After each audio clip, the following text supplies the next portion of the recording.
años desde la época de Esdras que él instituyó la lectura de la Torá en este orden. Bueno, es milenario, así que vamos a unirnos también a Israel a nivel mundial que arrancan con la Torá la próxima semana. Entonces, bienvenidos a todos, qué bueno saludarlos. Es un día muy feliz, ya les voy a contar por qué.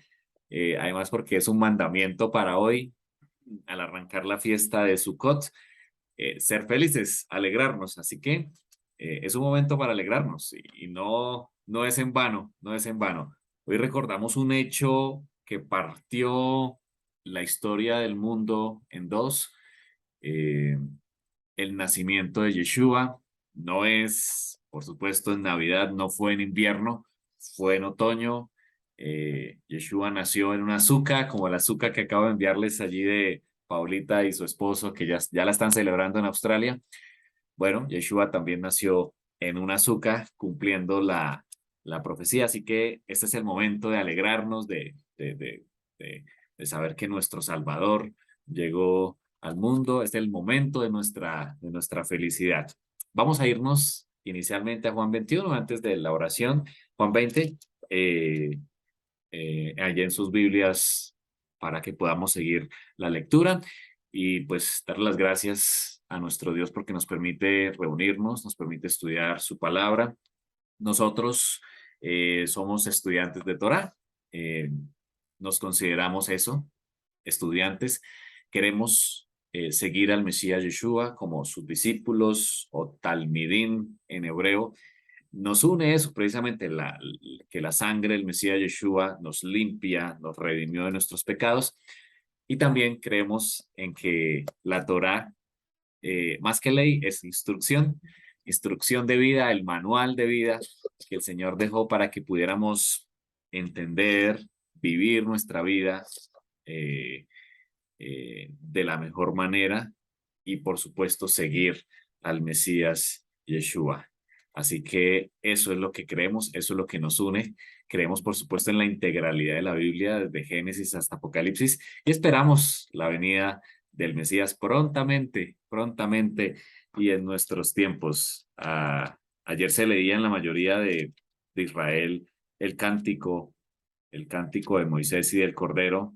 En Juan 15 anhelamos prontamente cantar ese cántico de Moisés y del Cordero diciendo, grandes y maravillosas son tus obras, justos y verdaderos son tus caminos.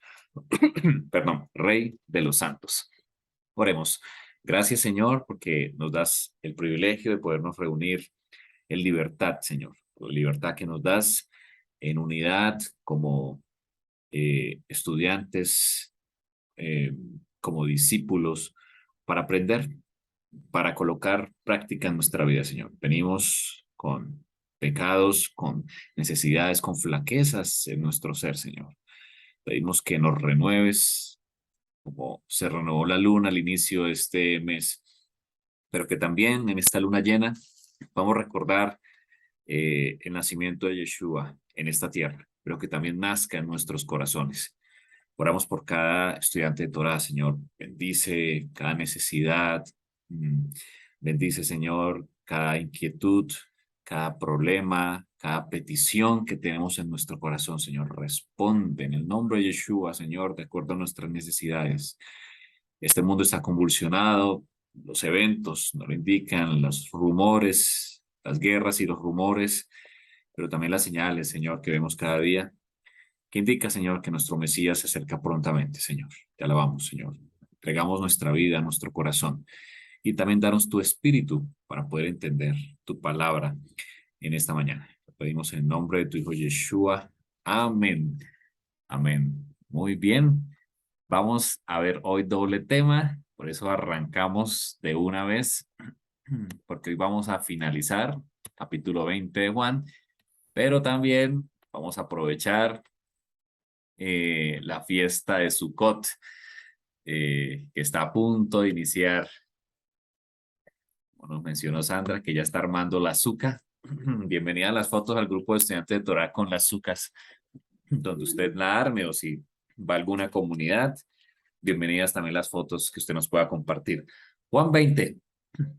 Juan 20 nos ubica justo después de la sepultura de Yeshua, lo vimos en el episodio anterior, y dice la escritura que el primer día de la semana, primer versículo de Juan 20, primer día de la semana, María Magdalena fue de mañana, siendo aún muy oscuro, o sea, aquí hay dos interpretaciones, eh, estaba justo en la madrugada, dice siendo aún oscuro. Incluso hay otras interpretaciones que dicen que es el Shabbat después de que se oculta el sol. Sabemos que bíblicamente es así, tarde y mañana, primero va la parte oscura y luego la parte clara. Muy probablemente después de que despidió el Shabbat, María Magdalena fue al sepulcro, pudo ser en la noche o en la madrugada antes del amanecer de ese primer día de la semana. Hay diferentes interpretaciones allí. De hecho, para el concepto hebreo, el primer día de la semana es justo después de que se oculta el sol en el Shabbat. Por eso vemos allá en la Brit Hadashah, en el Nuevo Testamento, que Pablo estaba enseñando y se le alargó la predicación hasta el primer día. Bueno, se acostumbra en el contexto hebreo a que después de que se despide el Shabbat, se predica de la palabra allí en la comunidad o en Pablo en la casa donde estaba predicando. Así que el primer día de la semana es justo en la noche del Shabbat. De hecho, recuerdan la historia que Eutico se durmió, ya era muy de noche, cayó y murió y Pablo fue a resucitarlo. Una historia increíble, muy interesante. Entonces, en el contexto hebreo, el primer día de la semana es justo cuando se oculta el sol del Shabbat y generalmente la comunidad de creyentes seguía reunida escuchando la palabra del Señor. Así que María Magdalena todavía estaba muy oscuro aquel día al sepulcro y se encontró con algo. No estaba la piedra que se había puesto en el sepulcro, no estaba. Yeshua muere en un sepulcro muy interesante y eso lo vemos en justo terminando el capítulo 19 versículo 38 en sus Biblias, que José Arimatea, que era discípulo de Yeshua, dice allí, rogó a Pilato que le permitiese llevarse el cuerpo de Yeshua y Pilato se lo concedió. Y también Nicodemo, que era fariseo, habían varios fariseos ya siguiendo a Yeshua, el que antes lo había visitado, vino trayendo con un compuesto de mirra y de dice la escritura de aloes como 100 libras. O sea, él llevó para ungir el cuerpo del Mesías, Nicodemo, que ya estaba siguiendo también a Yeshua, obviamente no en público todavía. Y envolvieron el cuerpo de Yeshua en lienzos con especias aromáticas. Eh, Allí donde fue crucificado Yeshua hay un huerto, el huerto del sepulcro, eso se puede visitar hoy en Israel, de acuerdo al versículo 41. eh, y dice la escritura en el versículo 42 que estaba cerca la Pascua. Claro, recordemos que Yeshua muere un 14 de Nisan aproximadamente a las 3 de la tarde. En el contexto hebreo dice entre las dos tardes, es decir, justo en la mitad de la tarde, donde se ofrecía, de acuerdo a la Torah, el sacrificio de Pascua, el sacrificio de Pesa, ese cordero que se ofreció allí cada año. Bueno, Yeshua muere como cumplimiento de ese sacrificio. Así que en ese sepulcro nuevo donde no había sido puesto nadie, cumpliendo la profecía de que su sepultura sería con los ricos, allí fue sepultado Yeshua, pero María Magdalena, una fiel seguidora de Yeshua, como lo vemos a través de la escritura, fue a ver a Yeshua, no lo encontró. Entonces dice la escritura en el versículo 2, fue y se lo contó a dos discípulos, uno a Pedro, de acuerdo al versículo 2, y a Juan, diciéndoles, se han llevado del sepulcro al Señor. Claro, humanamente lo que se piensa es, se robaron el cuerpo del Mesías.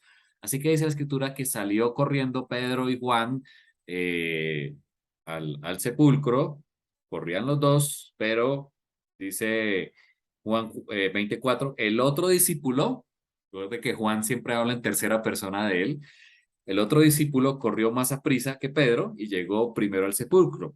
Y bajándose a mirar, eh, como lo vemos aquí en la imagen que estamos proyectando, probablemente es Juan en la imagen que encontramos allí. Bajándose a mirar, vio los lienzos puestos allí, pero no entró. Juan no entró. Hay algo interesante aquí que, pues, en nuestro pensamiento occidental no lo alcanzamos a ver, pero si bajamos al pensamiento hebreo, sí lo alcanzamos a ver. Y es que Juan, como lo vimos en el capítulo 18, recuerden que Juan tenía amigos en el sacerdocio. Eso está en Juan 18:15. Y seguían a Jesús, Simón Pedro y otro discípulo, y este discípulo era conocido del sumo sacerdote. Juan, el discípulo o el discípulo amado, que él también se nombra así, era conocido del sumo sacerdote.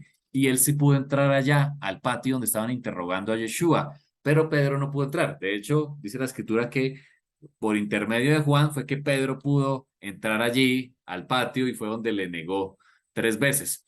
Juan, el discípulo, era conocido del sacerdocio. Ahora, aquí hay otra característica común de un sacerdote.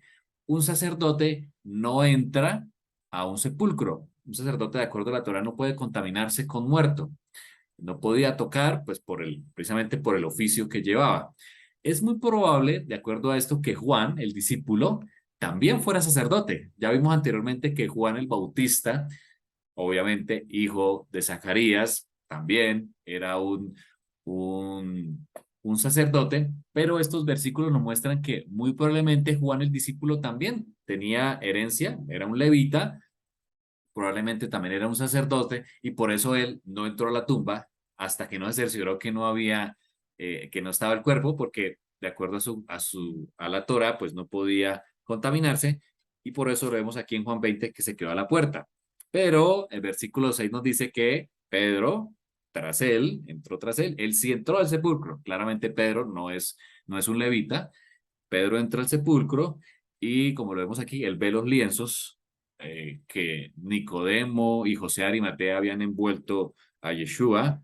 Dice que vio los lienzos puestos allí, versículo 7, y el sudario que había estado sobre la cabeza de Yeshua, no puesto con los lienzos, sino enrollado en un lugar aparte. Encontró los lienzos y el sudario por aparte. Allí, cuando Juan se cerciora que no está el cuerpo, entra.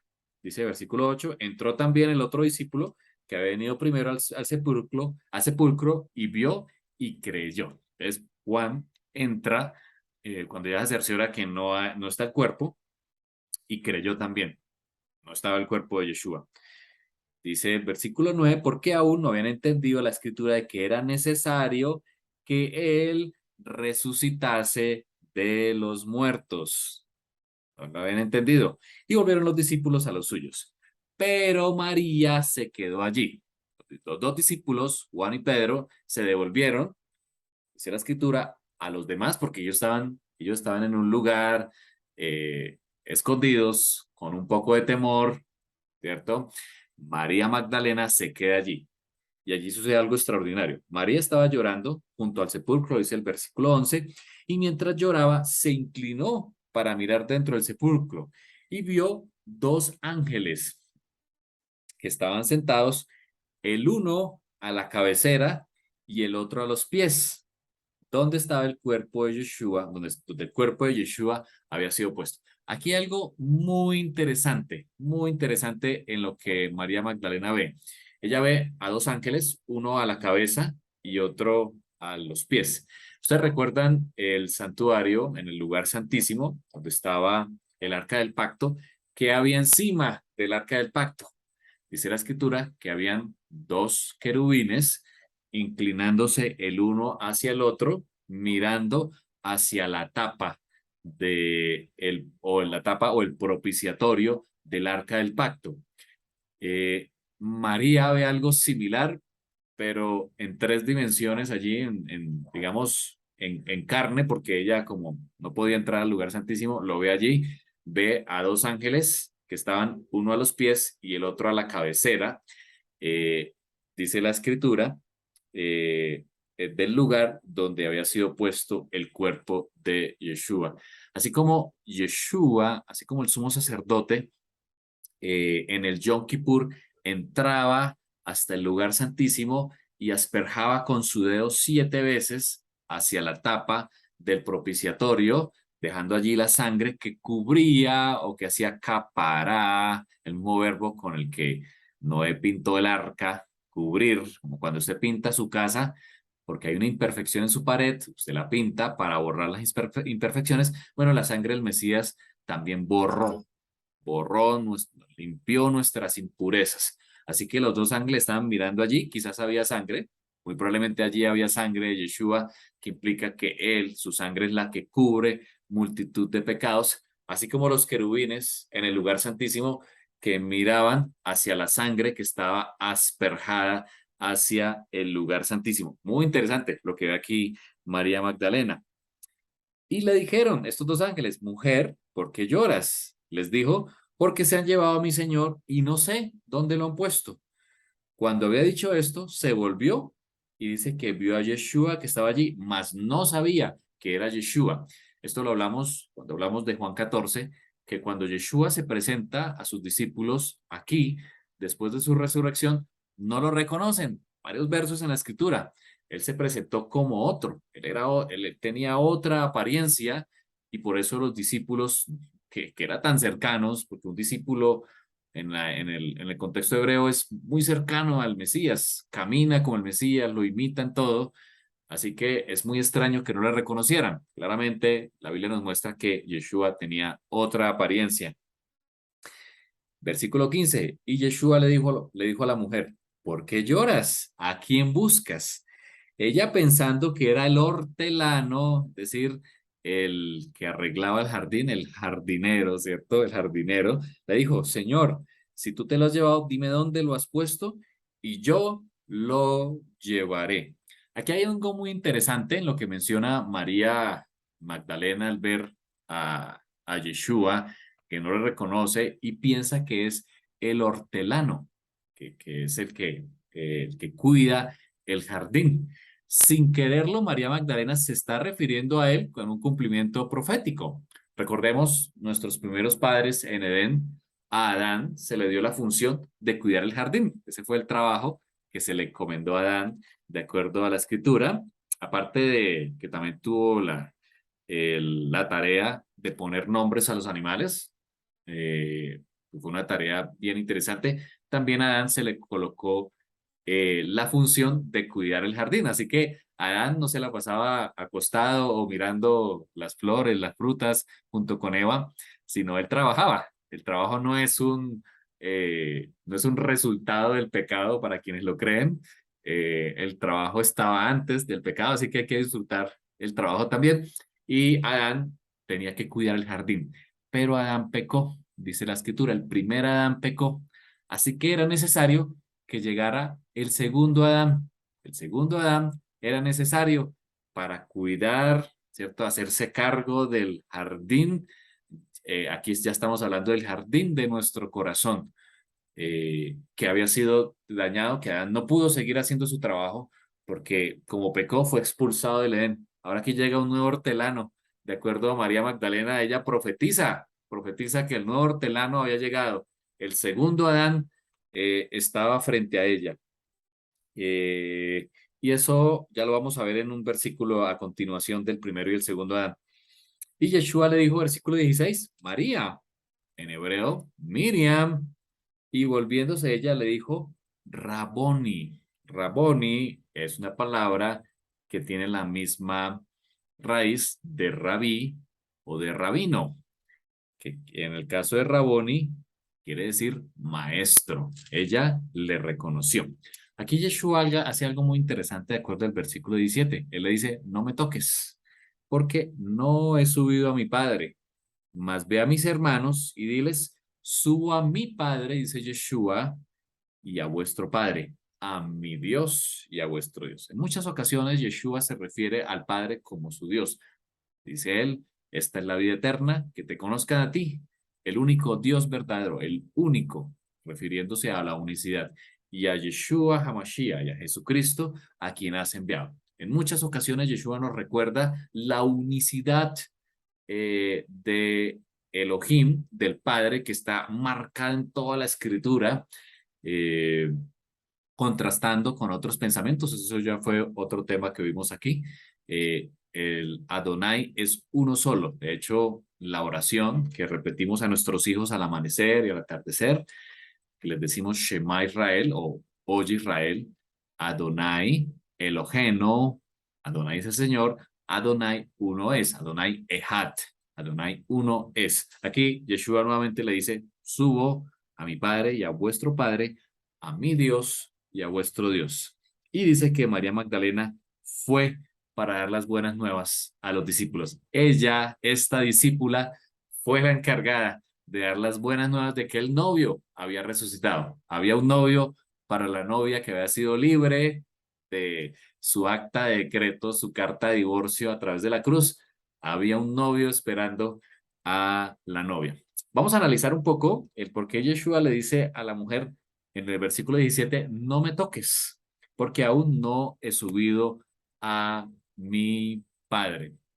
Y nos vamos a referir precisamente a la fiesta, que de acuerdo a la escritura, la fiesta de Adonai que se celebraba ese día. Ese día que Yeshua resucitó, se celebraba una fiesta especial. Ya vimos que cuando muere Yeshua, se estaba justo en ese día, se mataba o moría el Cordero Pascual. Al siguiente día que se sacrificaba el Cordero Pascual, era un Shabbat, ya sea que cayera cualquier día de la semana, era un Shabbat, porque de acuerdo a la escritura, ese día debe descansarse como símbolo o recordatorio del Pesa o de la Pascua. El siguiente día, después del Shabbat, se celebra una fiesta muy interesante. Vamos a ir desde el Nuevo Testamento, desde la Brit Hadashah hasta el Antiguo Testamento para ver este tema. Primero vamos a 1 Corintios 15, donde Pablo es el que nos conecta. Pablo conecta ambos eventos de la resurrección de Yeshua con este evento interesante. Él dice en 1 Corintios 15, 12 al 23, pero si se predica que el Mesías o de Cristo, traducido al español, de Cristo que resucitó de los muertos, como dicen algunos entre vosotros que no hay resurrección de los muertos, bueno, habían ya grupos en el primer siglo que no creían en la resurrección. Los saduceos no creían en la resurrección, no creían en ángeles, solo creían en el hoy y en el ahora. Por ejemplo, solo creían en la Torá. Por eso habían comprado el sacerdocio, querían adueñarse del sacerdocio y querían permanecer allí. Por supuesto, se habían desviado del camino. Dice versículo 13, porque si no hay resurrección de los muertos, tampoco el Mesías, el ungido, resucitó. Por supuesto, si alguien no cree en la resurrección, pues también no cree en la resurrección de Yeshua. Si el Mashiach no resucitó, vana es entonces nuestra predicación, dice Pablo o Shaul. Si no creemos en nuestra vida o si no anunciamos que el Mashiach resucitó, pues vana es nuestra predicación. De nada sirve, porque Israel queda libre de su acta de decretos, pero no tiene un novio con quien casarse. Vana es nuestra predicación, dice él. Vana es vuestra fe. Si el Mesías no resucita a través de la resurrección, él anuncia, ¿cierto? Que va a haber un marido para casarse con la comunidad, con Israel. Y somos hallados falsos testigos de Dios, porque hemos testificado a Dios que Él, nuestro Dios, resucitó al Mashiach, al cual no resucitó, si en verdad los muertos no resucitan. Porque si los muertos no resucitan, tampoco Mashiach resucitó. Y si el Mesías no resucitó, vana es nuestra fe, vuelve a decir Pablo, aún estáis en vuestros pecados. No se sella la redención sin la resurrección. La resurrección es parte de nuestra fe, precisamente para el la anulación del acta de decretos, por supuesto también para la limpieza de nuestros pecados. Entonces también los que durmieron en el Mesías perecieron. Si en esta vida solamente esperamos en Mashiach, somos los más dignos de conmiseración de todos los hombres. Más ahora, dice Pablo haciendo énfasis, el Mesías ha resucitado de los muertos. Y aquí está la conexión. Primicias. Pablo entendió como un estudiante, pues Pablo fue un docto en Torá a los pies de Gamaliel, fariseo de fariseos, como se nombra a sí mismo. Él conocía la escritura y aquí conecta con algo bien interesante. Él dice que es primicias de los que durmieron. Precisamente ese día, el día después del Shabbat de Pascua, recordemos que esto está atado a las estaciones y a la producción agrícola. Todas las fiestas están conectadas con la producción agrícola en Israel. Ese día, después de pasado el invierno, aquí estamos aquí en un 16 de Nisan. Nisan, recuerde que Nisan arranca con la primavera. Nisan marca el inicio de la primavera. Vienen unos meses de lluvias, de invierno, y ahora empieza la primavera y empieza la cosecha. Así que la primera gavilla, antes de que ellos pudieran comer, hablo de Israel, de comer del fruto, debía presentarse ante el sacerdote. Es como lo ven en la imagen, el sacerdote tomaba la gavilla y la mecía la gavilla en sus manos como un símbolo de que todo viene del Señor, de que le damos a Él lo primero, y lo primero que producía la tierra, esa primera gavilla de esa nueva cosecha, era presentada por el sumo sacerdote en el santuario, delante del Señor, como diciendo, de lo que hemos dado, de lo que hemos recibido, te damos. Todo lo que viene es por tu mano. Dice el Salmo, tú abres tu mano y das abundantemente a todas las personas, a todos los humanos. Muy bien, el sacerdote, justo después del Shabbat de Pascua, en ese primer día, muy temprano en la mañana, ofrecía la gavilla al Señor. Ya vamos a ver el texto diciendo, esta es la primicia. Así que Pablo nos hace caer en cuenta de la relación de que el Mesías resucitado estaba siendo la primicia, así como se presentaba la primicia de gavillas en el santuario por el sumo sacerdote, el Mesías, Yeshua, también fue presentado. ¿Dónde? Ya lo vamos a ver. Dice, por cuanto la muerte entró por un hombre, también por un hombre la resurrección de los muertos. Y aquí viene la profecía de María Magdalena diciéndole al Mesías, o pensando que él era el jardinero. Bueno, el primer jardinero, que fue Adán, dice la escritura, porque así como en Adán todos mueren por causa de su pecado, también en el Mashiach o en el Mesías todos serán vivificados. El segundo jardinero había resucitado. Dice Pablo, en Adán todos mueren, en Cristo todos serán vivificados, pero cada uno en su debido orden. Cristo, dice él, las primicias. Y en el concepto hebreo, todos sabían a qué se refería Pablo aquí. Justo el día después de Pascua se ofrecen las primicias. Dice, luego los que son de Cristo en su venida. Es decir, aquí hay una promesa.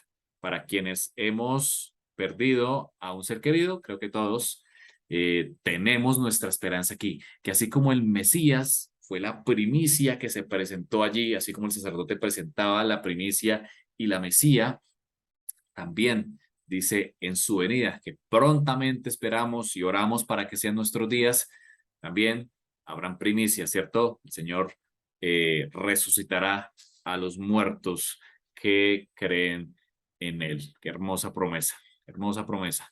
Muy bien, aquí hay una conexión muy interesante, aquí hay dos conexiones. Ya lo vimos, la primera, María Magdalena, identifica a Yeshua como el jardinero, cumplimiento profético. El primer Adán, el primer jardinero, peca por lo tanto era necesario que viniera un segundo Adán, de acuerdo como Pablo lo indica en el Nuevo Testamento, un segundo jardinero a limpiar, a continuar el trabajo de recreación en nuestra vida.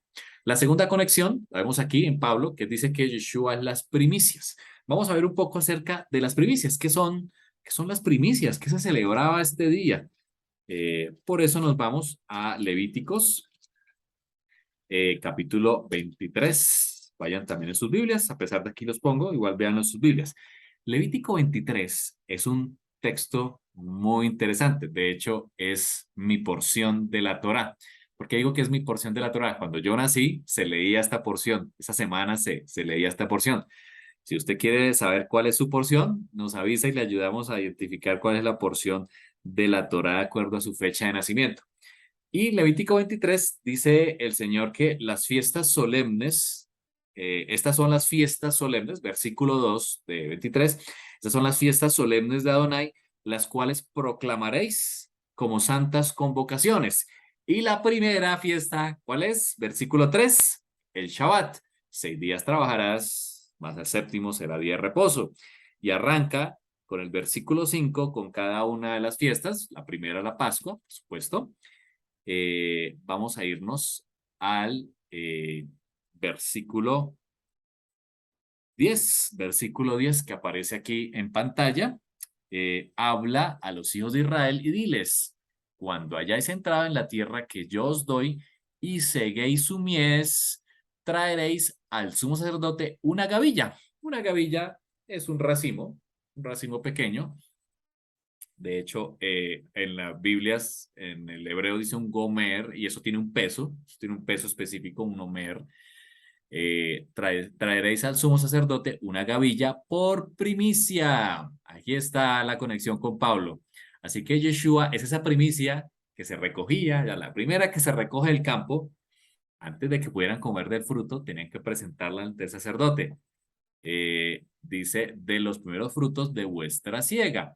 Y el sacerdote mecerá. Ahí lo vimos en la imagen, ¿no? El sacerdote coge la gavilla y la mece delante de Adonai para que seáis aceptos. ¿Cuándo?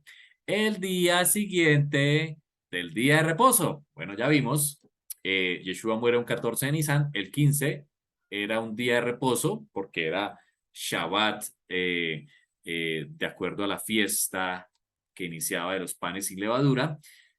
Por eso vemos aquí en la escritura que las mujeres y los hombres iban a preparar, precisamente, se iban a preparar para este Shabbat. Justo después del Shabbat se traía la gavilla al sacerdote. Dice que él la mecerá y el día que ofrezcáis la gavilla, ofreceréis un cordero de un año. Esta era la ofrenda que se traía al templo, un cordero de un año sin defecto en holocausto a Adonai. Su ofrenda será 2/10 de efa de flor de harina. Aquí está hablando de una ofrenda vegetal que también se traía, flor de harina amasada con aceite, ofrenda encendida a Adonai en olor gratísimo. Y también una libación de vino, la cuarta parte de un hin. Estas ofrendas se debían presentar en el templo, junto con la gavilla que se traía. Ahora, fíjense en el versículo 14, que es muy interesante. No comeréis pan, ni grano tostado, ni espiga fresca hasta este mismo día. O sea, ellos no podían comer de la cosecha, no podían comer. Era, de acuerdo a la Torah, no lo debían hacer hasta que traían la gavilla, hasta que hayáis ofrecido la ofrenda de vuestro Dios. Aquí entendemos por qué Yeshua le dice a María Magdalena, no me toques.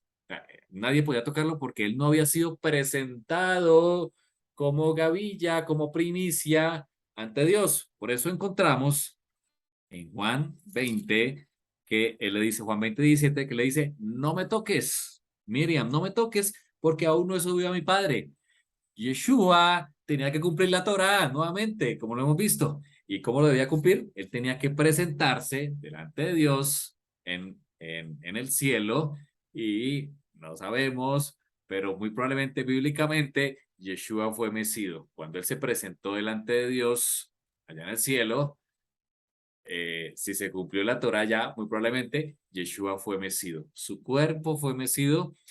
Muy interesante, ¿no? Así como el sacerdote mecía esa gavilla, esa primera primicia, como símbolo de olor grato, como ofrenda agradable al Señor. Entonces, nadie podía comer hasta que se hubiese ofrecido eh, la primera gavilla. Estatuto perpetuo, como todas las fiestas de Adonai, son perpetuas. Dice, por vuestras edades, dice él, en donde quiera que habitéis, en Colombia, donde estamos nosotros, en Estados Unidos, en Australia, en México, donde tenemos estudiantes de Torah, en donde quiera que habitéis, dice la escritura, son fiestas perpetuas. Ahora, el mismo Yeshua lo dijo en Juan capítulo 5, no penséis que he venido a abrogar la Torá y los profetas, no he venido a abrogar, he venido a cumplir o a completar, dice, hasta que pase el cielo y la tierra, no pasará ni una yud, ni una jota, y que yo sepa, pues sigue siendo el mismo cielo, no ha pasado, no se ha cumplido lo que dice Apocalipsis, que habrán cielos nuevos y tierra nueva. Ah, bueno, cuando se cumpla eso, ya podremos estar hablando de otra época. Pero mientras tanto, su Torah sigue vigente y por lo tanto debemos también celebrar, festejar las fiestas, no de los judíos, sino como dice Levítico 23, fiestas de Adonai, fiestas del Señor. Así que Yeshua vemos aquí que cumplió también la ofrenda de la gavilla. Y lo vemos aquí en este cuadro que tenemos a la izquierda, eh, donde vemos el cuadro o el, digamos, de esos días de Pesa o de Pascua. Aquí vemos el día 14 de Nisan, este día 14 de Nisan, eh, en la parte oscura, Yeshua celebra o adelanta la Pascua con sus discípulos. Vemos que él va al jardín del Getsemaní, cruza el torrente de Cedrón, que allí vimos en unos episodios anteriores, hace la oración. De hecho, ese día habla de que yo soy la vid, da lecciones interesantes a sus discípulos, hace la oración intercesora de Juan 17 y luego es entregado. Este mismo día 14 es juzgado, ya hablamos de ese juicio que no fue legal, de acuerdo a la Torá, es presentado frente a Pilatos y finalmente es sacrificado por los romanos a las 3 de la tarde, cumpliendo la muerte de la Pascua, del Cordero de Pascua. Entonces, por lo tanto, este día es la muerte del Mesías a las 3 de la tarde. Este día las mujeres compran especias porque se acercaba el Shabbat alto de la fiesta, que era un día 15. Muy probablemente, pues nuestras Biblias hablan de que pues, coincidieron, muy probablemente coincidió el Shabbat de Pascua con el Shabbat semanal, el sábado semanal o el Shabbat semanal. Muy probablemente aquí hay varias versiones. Encontramos versiones o interpretaciones con respecto a esto y está bien, estamos abiertos a la discusión. Y al tercer día, primer día, el 14, que muere Yeshua, el segundo día es el Shabbat alto, Yeshua permanece en la tumba, el Shabbat alto, este es el día, el 15 de Nisan, y al tercer día, es decir, el 16 de Nisan, se ofrece la gavilla en resurrección. Aquí en este cuadro que ustedes están viendo, ven que aparece el 17. Esta es una interpretación de las que hay. No estamos ajenos a la discusión de interpretación.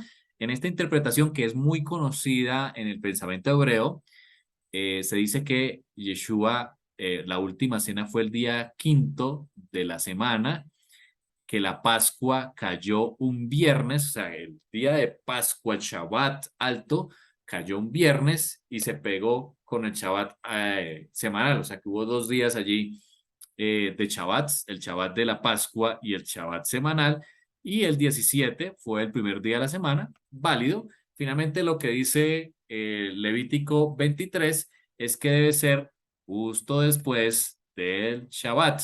Dice que eh, en el en el versículo, en el versículo 11 dice que el día siguiente, el día de reposo, el día de reposo, o sea, el primer día de reposo es el Shabbat de Pascua. Muchos interpretan que el Shabbat de Pascua quedó justo un viernes, o sea, coincidió al siguiente día un Shabbat semanal y el primer día de la semana fue la resurrección o la ofrenda de la gavilla, porque la ofrenda de la gavilla debía esperar a que pasara el Shabbat.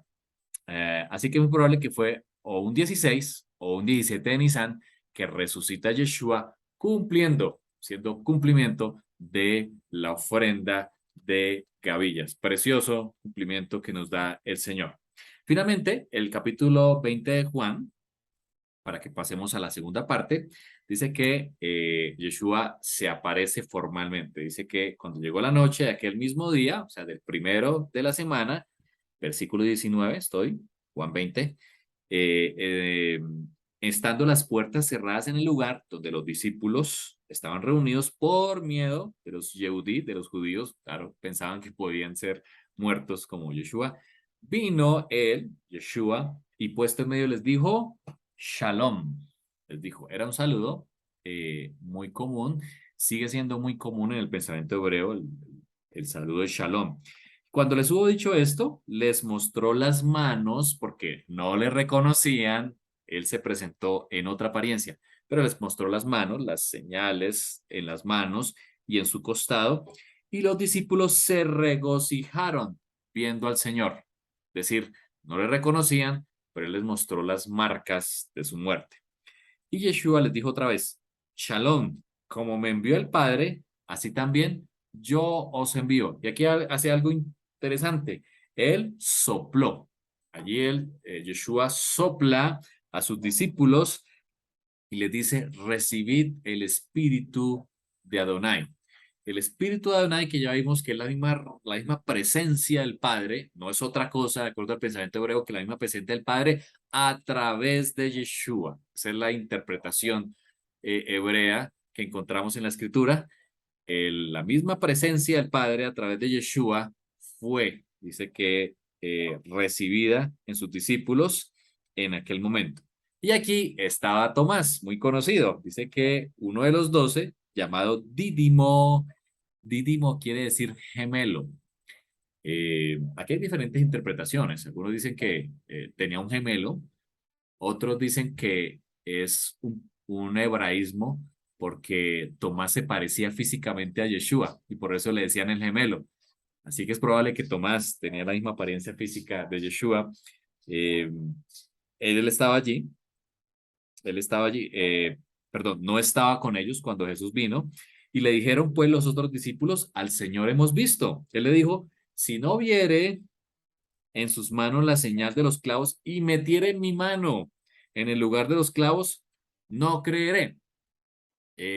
Bueno, esto nos pasa a muchos de nosotros en algún momento de nuestras vidas, ¿no? Hasta que no veamos la evidencia, no creemos. Y de hecho, en nuestro ambiente secular lo practicamos. Así que Tomás no creyó, sino hasta 8 días después, de acuerdo al versículo 26, que estaban otra vez sus discípulos dentro, y con ellos Tomás, y llegó Yeshua. Yeshua se aparecía, ya él tenía otra apariencia.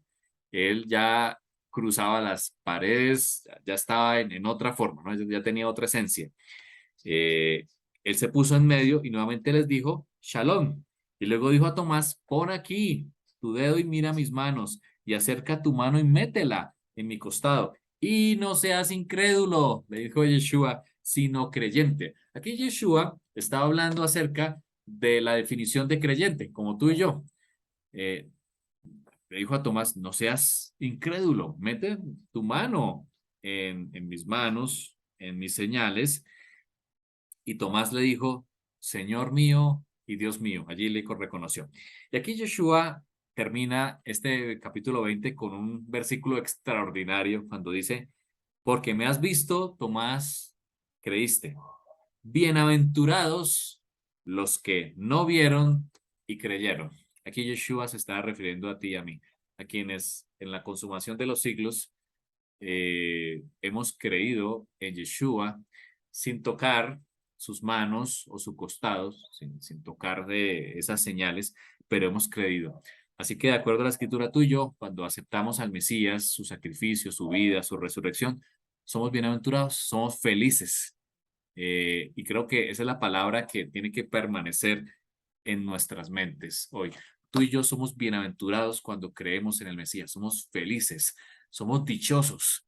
Y precisamente la fiesta que celebramos hoy, que arrancamos a celebrar hoy, la fiesta de Sukkot, es la fiesta de la alegría. Y con esto quiero terminar en esta mañana. Voy a colocar aquí un momento, no quiero pasar por alto la fiesta que celebramos hoy en día, que es la fiesta del Sukkot, o también llamada la fiesta de los tabernáculos, la fiesta de las cabañas o la fiesta de la alegría. Así que esta es el momento de alegrarnos.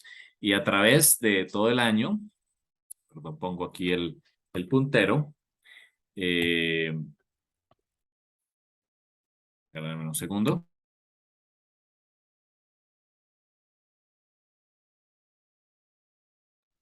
Aquí vemos, discúlpeme, eh, el cumplimiento de las fiestas que hemos visto en primavera con la muerte del Mesías. Aquí está su muerte y su resurrección con las primicias, el descenso del espíritu de Adonai en Shavuot, cumplimiento. Y hoy, en este tiempo que estamos viviendo, ya pasamos la fiesta de trompetas. El miércoles pasado estuvimos en Yom Kippur, estuvimos en ayuno, bendiciones a quienes pudieron hacerlo y también a los que pudieron recordarlo. Y estamos justo hoy a punto de arrancar la fiesta de los tabernáculos. Si ustedes vieron la luna, estamos en luna llena. En esta luna llena, eh, una persona nació en este mundo para traernos un mensaje maravilloso que es nuestro Mesías Yeshua, nuestra primicia, nuestro Cordero Pascual, el macho cabrío de Yom Kippur, el cumplimiento de la vaca roja que murió y resucitó y que ahora intercede por nosotros. Hoy tenemos un sumo sacerdote. Nosotros, los cristianos que creemos en la Torá, somos los que tenemos un tabernáculo en pie. Nadie más tiene un tabernáculo en pie sino nosotros los que creemos en Yeshua y en su ministerio en el cielo y por eso sabemos que Él ministra, Él cumple como sacerdote del orden de Melquisedec. Muy bien, vamos a ver algunos apartes de qué es Sukkot, de dónde viene eso de Sukkot y por qué lo celebramos. Y con esto ya finalizamos. La primera vez que aparece en la Biblia la palabra Sukkot es allí en el Antiguo Testamento, donde nos muestra la escritura en Génesis que Jacob fue a Sukkot, precisamente se llamaba Sukkot. Eso es justo después del encuentro con su hermano Esaú. Y edificó allí casa para sí e hizo cabañas. La palabra cabañas que aparece allí en la escritura es la misma palabra Sukkot, cabañas para su ganado. Por tanto, llamó el nombre a aquel lugar Sukkot, que significa cabañas, chozas. En el, en el hebreo son hechas de varillas entrelazadas, como esta foto que ustedes ven aquí. Esto es una suka en singular, suka o cabaña, donde ustedes ven que pues, son ramas que se hacen. Generalmente tiene tres paredes. Usted su casa la puede construir, pues lo más importante es el techo, lo más importante es el techo y ya vamos a ver con qué ramas se puede hacer, pero algunos dicen que pues debe tener tres paredes para que sea una suká. Bueno, es ok también esta interpretación. ¿Dónde está eso? ¿Dónde está ese mandamiento? Allí donde estábamos hace un momento, en Levítico 23, al finalizar de las fiestas con la cual el Shabbat es la primera, dice, habla a los hijos de Israel y diles, a los 15 días, hoy es 14 de Tisri, hoy es 14 del mes séptimo, hoy al anochecer será el día 15. Será la fiesta solemne de los tabernáculos a Adonai por 7 días. El primer día habrá santa convocación. Habrá santa convocación. Ningún trabajo de siervos haréis. Eso quiere decir que mañana lunes, a partir de esta noche, es como un Shabbat.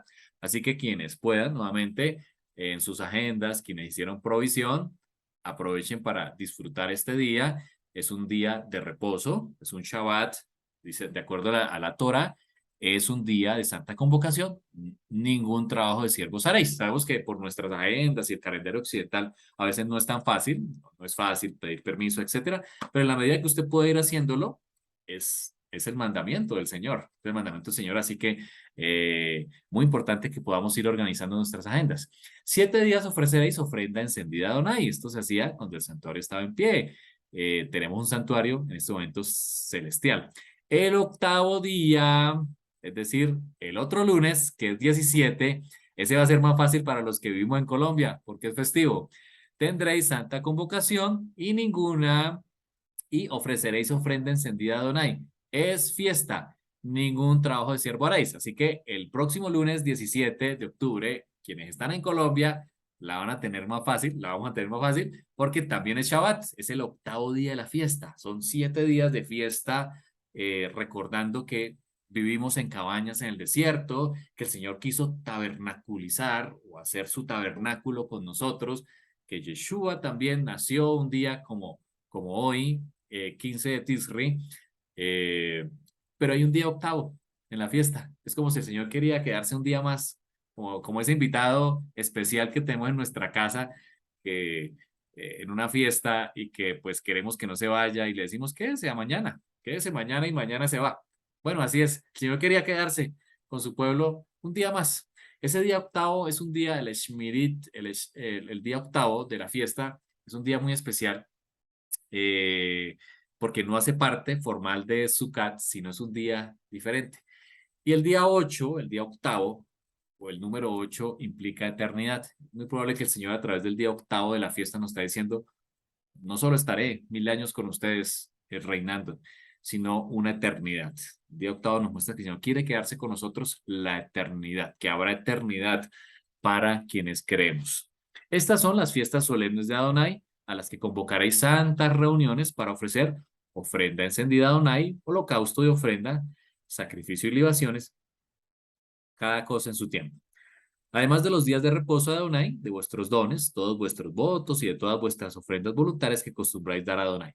Claramente aquí dice, aparte de los días de reposo, son estas fiestas. O sea, aparte del Shabbat semanal, hay 7 Shabbats durante el año que el Señor quiere que también nos encontremos con Él. Hay 7 encuentros.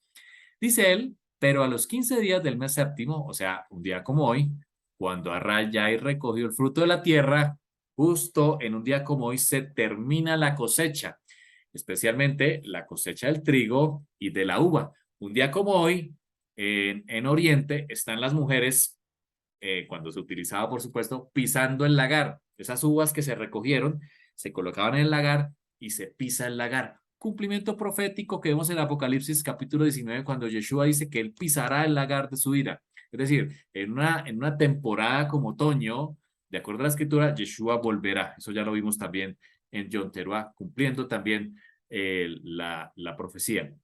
Así que también en Sukkot, esto nos recuerda que en Sukkot o en cabañas era donde se ponían el fruto que se recogía, las cosechas. Usted lo ve, por ejemplo, en países como en los nuestros, que se arman cabañas para los trabajadores en la época de la cosecha, para que se guarden ahí la cosecha, pero también para que los trabajadores vivan. Así que en Israel no era ajeno, en la época que finaliza la cosecha, pues se arman sucats para que los trabajadores puedan descansar allí, y de paso para que se recoja la cosecha. Es una fiesta que nos recuerda que se selló, ¿cierto? Se cegó. Por eso Apocalipsis hay que leerlo en ese contexto hebreo. Apocalipsis dice que la tierra será cegada. Bien, que Yeshua se muestra con una hoz. Está listo para cegar la tierra en el momento de su venida. Muy bien, eso sucede en las fiestas de otoño. Por eso la cantidad de señales que nos muestran que muy probablemente Yeshua volverá en estas fiestas de otoño. Dice que haréis fiesta a Adonai por 7 días. El primer día, que arranca al anochecer de hoy, es día de reposo, y el octavo también, o sea, el próximo lunes 17. Y tomaréis el primer día ramas con fruto de árbol hermoso. Por eso les envié hoy la suká, donde está hoy Paola y Daniela allá en Australia, que nos mandaron la foto. Muy bien, la suká, de acuerdo a la escritura, debe armarse o debe colocarse en su techo con ramas de frutos de árbol hermoso, rama de palmera, rama de árboles frondosos y sauces de los arroyos. Sí, por supuesto, dependiendo del lugar donde vivamos, no es más fácil, no es tan fácil acceder, pero en la medida que usted pueda acceder a colocar palmeras, sauces en su sucá, eh, es importante hacerlo. Por supuesto que en la medida de sus posibilidades, hacerlo. Pero lo más importante está aquí, en este versículo.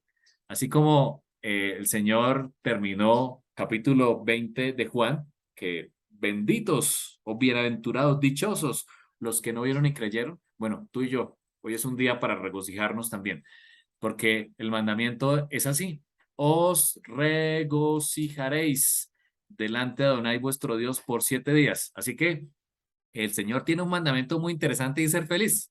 Y pues si usted no ha sido feliz últimamente, hay un mandamiento donde hoy le dice el Señor, es la oportunidad de que seas feliz, porque hoy te regocijas, recordando que Israel vivió en cabañas, te regocijas porque Él tabernaculizó a través de un santuario, porque Yeshua también nació en una fiesta como estas, porque en una fiesta como esta el Señor regresará y celebrará las bodas del Cordero. En esta fiesta, en esta época, estaremos celebrando la fiesta de las bodas del Cordero por 7 días. Es una oportunidad para regocijarnos con el Señor, para ser felices con lo que Él nos ha dado, para que podamos hacer nuestra azúcar, nuestra cabaña, que también nos recuerda de que somos terrenales, de que las cosas en esta tierra son temporales, de que nada es nuestro y que muy pronto también estaremos con el Señor. Nos hace despegarnos de nuestras comodidades, desde el rey hasta el súbdito, todos tienen que habitar en cabañas. Ahora, habitar en cabañas, pues a algunos les gusta dormir en su sucar, eso está bien. Otros acostumbran a comer, o sea, si usted la hace encima de su comedor, está bien, porque digamos que comer hace parte de vivir. Así que usted, si usted puede habitar o si usted puede reunir con sus hijos, o si no la puede armar en su casa, pero puede acceder a alguna comunidad cercana, donde sí la tenga, el mandamiento es ir y estarse debajo de la sucada, ya sea estar allí un tiempo, comer, dormir, etcétera. Ese es el mandamiento. ¿Por qué? Porque eso nos recuerda, el pensamiento hebreo es hacer para aprender, ¿no? Eso nos recuerda que el Señor quiere habitar también en nuestro corazón. La haréis fiesta de Adonai por 7 días cada año. Será estatuto que perpetuo. No dice estatuto hasta que el Mesías venga y muera y crucifique la Torá en la cruz, como algunos interpretan, ¿no? Dice estatuto perpetuo. Y cuando el Señor dice Leolam Baet, perpetuo, es por siempre, es por siempre. Dice por vuestras generaciones, o sea, nosotros, nuestros hijos y los hijos de nuestros hijos, en el mes séptimo la haréis. En tabernáculos habitaréis. Entonces aquí viene el mandamiento de habitar, ya sea comer, ir, permanecer allí. Debajo es importante que la medida de sus posibilidades lo pueda hacer. Todo natural de Israel habitará. Y aquí pregunto, ¿somos Israel? ¿Somos Israel? ¿Somos parte del pueblo de Israel? Claro que sí. Ya lo vimos cuando aceptamos al Mesías. Romanos 11, fuimos injertados en el olivo natural. Somos parte de Israel. ¿Para qué? ¿Para qué? Dice la escritura. Para que sepan vuestros descendientes que en tabernáculos, que en chozas hice yo habitar a los hijos de Israel cuando los saqué de la tierra de Egipto. Es para que recordemos que nuestro pueblo habitó en tabernáculos cuando estuvieron en el desierto. Tabernáculos que, como lo vimos en esa foto, pues no es que sean los más calientes, ni los más impermeables, por supuesto que no. Uno ve esto y dice, creo que aquí tengo más adelante una foto, aquí está, algo así, vivió Israel en el desierto. Y uno dice, con niños de brazos, mujeres, no era fácil, ¿no? No era un tema fácil vivir allí, pero ellos solo dependían del Señor. Ellos aprendieron a depender del Señor. Una lluvia torrencial, una tormenta en el desierto podía arrasar con esto, podía arrasarlo sin lugar a dudas. Esto no era nada confortable, pero el Señor los protegía. Les puso una columna, Él era la columna de fuego que los abrigaba. Él era esa nube en el día para que no se calentaran. Él era, dice la escritura, de acuerdo a la Torá, que no se les desgastó ni las sandalias, ni el vestido, ni se le hincharon los pies, porque el Señor quería que su pueblo aprendiera a depender de Él. Y lo más importante de esta fiesta es que tú y yo aprendamos a depender del Señor, para que cuando vivamos o comamos en un azúcar, recordemos que realmente lo que vivimos es temporal, que y pues, ustedes están viendo los acontecimientos en el mundo, huracanes, guerras, rumores de guerras. Estamos al borde de una guerra nuclear, de acuerdo a las noticias que vemos. Nuestra vida es efímera, o sea, todo lo que tenemos es efímero. Realmente debemos depender del Señor, que en el lugar donde estábamos, el trabajo, tu cuenta bancaria, lo que posees, lo que tienes, es temporal. Realmente puede acabarse. Miren la historia de Job, puede acabarse en un solo día, se puede acabar todo lo que tienes, todo lo que posees. ¿Qué vas a hacer? Pues el Señor hoy nos dice, tienen que aprender a depender de mí, porque lo demás es efímero. Dice Deuteronomio 16, 12 al 15, acuérdate, acuérdate, es para que el Señor que no se nos olvide que fuimos siervos en Egipto, que no podíamos ni guardar Shabbat en Egipto, no podíamos. Por tanto, guardaréis y cumplirás, dice el Señor, estos estatutos. ¿Quién lo dice? No lo está diciendo ningún escritor, ningún pastor. El Eterno mismo te está diciendo a ti, cumple la Torá. La fiesta solemne de los tabernáculos, que es la misma enramada, por allá en Jonás 4:5, cuando Jonás hace una enramada para ver cómo se destruye Nínive.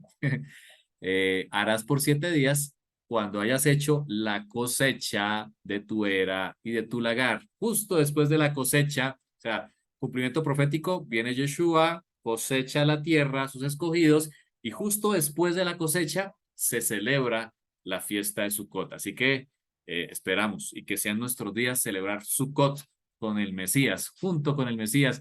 De hecho, él mismo lo dijo, ¿no? No volveré a tomar de esta copa hasta que esté en el reino, hasta que mi Padre establezca el reino nuevamente.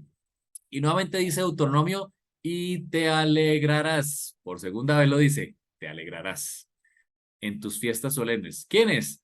Tú, pero también ¿qué? Los tuyos tienen que alegrarse también. Tu hijo, tu hija, tu siervo, tu sierva, el levita, el extranjero, si tenemos extranjeros cercanos, aquí tenemos en Colombia muchos extranjeros, el huérfano, la viuda que vive en tus poblaciones, a todos tienen que alegrarse. Por eso cuando llegaban las fiestas, una parte de ese macero, de ese diezmo, era para el huérfano, para eso ya lo vimos en la escritura, para la viuda, para que todos se alegraran. De hecho, parte del diezmo era para que tú mismo pudieras comer y alegrarse en la fiesta. Lastimosamente, la interpretación del maaser en nuestro contexto cristiano ha sido un poco malinterpretada, pero realmente el maaser no solo era para los levitas que servían, sino también, aquí lo vemos claramente, era para el necesitado. Así que si tú separas tu maaser, tu 10%, tu diezmo, bueno, sepa que de acuerdo a la escritura también lo puedes dar al necesitado. ¿Para qué? Y justo en el contexto de esta fiesta, para que todos se alegren, porque el mandamiento es alegrar. Y alguien que tiene hambre, pues no se puede alegrar, o se va a alegrar alguien con hambre. Es el momento de dar. El Señor también nos invita esta semana aquí. Si tú conoces a alguien que tiene una necesidad, es la oportunidad de darle a alguien un regalo. Fíjense que todo este contexto que estamos hablando aquí eh, es el contexto que después se trasladó a lo que llamamos Navidad. Esta es la oportunidad de dar. En esta época en que nace Yeshua, en que es Sukkot, en que el Señor dice que debemos alegrarnos, es la oportunidad de dar. Así que si tienes a alguien que necesita una ayuda, un sustento, una palabra, si tienes a alguien que no has visitado, a un familiar que te espera allá en casa, o esa llamada, es la oportunidad de hacer esa llamada, ese regalo para alegrar el corazón. Pues, si quieres alegrar a alguien, hazlo. Si puedes con tus medios, con tu presencia, con tu voz, con tu llamada, con tu mensaje, hazlo. Alegra el corazón de alguien y estás cumpliendo el mandamiento de esta fiesta. 7 días celebrarás la fiesta solemne de Adonai tu Dios en el lugar que Adonai escogiere. En este caso fue Jerusalén el que se escogió. Hoy ya no tenemos templo, pero tenemos un templo celestial. Dice la escritura, porque te habrá bendecido Adonai tu Dios. ¿Qué más razón de estar vivos, de todas las cosas que el Señor nos da? ¿Qué más razón para alegrarnos con nuestro Dios? Dice, y en la obra de tus manos. Y nuevamente, repite el Señor, y estarás verdaderamente alegre. Así que el Señor quiere verte alegre en estos días. Es la oportunidad de que lo hagas y que hagas alegre a otros. Sukkot también nos recuerda que el Señor quiso habitar en su pueblo, quiso hacer una sukkah en su pueblo, quiso habitar, de acuerdo al mandamiento de Éxodo 25, harán un santuario para mí y habitaré en medio de ellos. Dice 1 Reyes 8:27, ¿es verdad que Dios morará sobre la tierra? Y aquí que los cielos de los cielos no te pueden contener, dice Salomón en la dedicación del templo.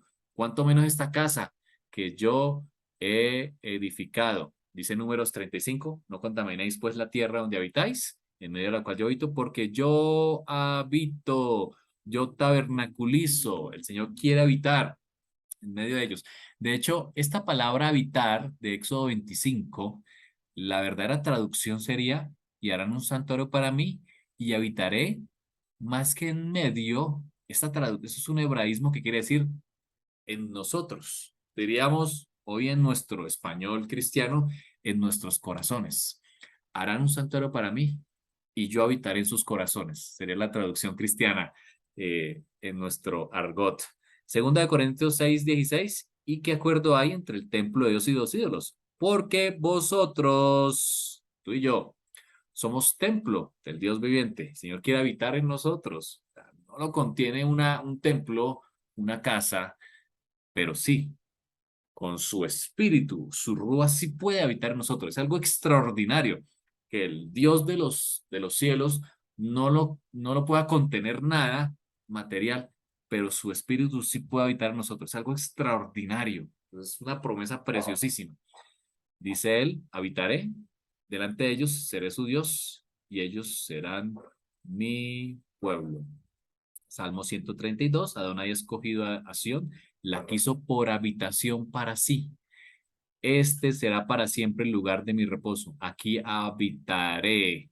Vemos una imagen del primer templo, porque la he adquirido. Bendeciré abundantemente su provisión, a sus pobres saciaré de pan. Aquí está en el contexto de la fiesta. Así vestiré de salvación a sus sacerdotes y sus santos darán voces de júbilo. Pero también un día como hoy, muy probablemente, de acuerdo al cálculo que encontramos en la escritura, el verbo fue hecho carne y habitó entre nosotros. Dice la escritura, Emmanuel, Dios con nosotros. Él, en cumplimiento de la profecía, su papá José y su mamá Miriam viajaron a Belén porque iban a participar de la fiesta de los tabernáculos. Además, pues el emperador aprovechó para hacer un censo, de acuerdo a la escritura, ya que 3 veces al año debían presentarse todos los hombres, pues qué mejor ocasión para hacer un censo que en la época de la fiesta de Sukkot. Así que José y María viajaron, no eran pobres porque tenían un burro, eh, y cuando llegaron al lugar, pues había una gran cantidad de sucas o de pesebres, diríamos nosotros, enramadas por todo Belén allí. Y pues fue el sitio donde encontraron, porque como estaba lleno de gente, tanta gente para celebrar la Pascua, y Yeshua nace como cumplimiento profético, nace en una suca. Él nació en un tabernáculo. Dice Hebreos 2, 14 al 17, por cuanto los hijos participaron de carne y sangre, él también participó de lo mismo, para destruir por medio de la muerte al que tenía el imperio de la muerte, esto es, al diablo, y librar a todos los que por el temor de la muerte estaban durante toda la vida sujetos a servidumbre, porque ciertamente no socorrió a los ángeles, sino que socorrió a la descendencia de Abraham, por lo cual debía ser en todo semejante a sus hermanos, para venir a ser misericordioso y fiel sumo sacerdote, en lo que a Dios se refiere, para expiar los pecados del pueblo. Nosotros, los cristianos, tenemos los que creemos en el Mesías,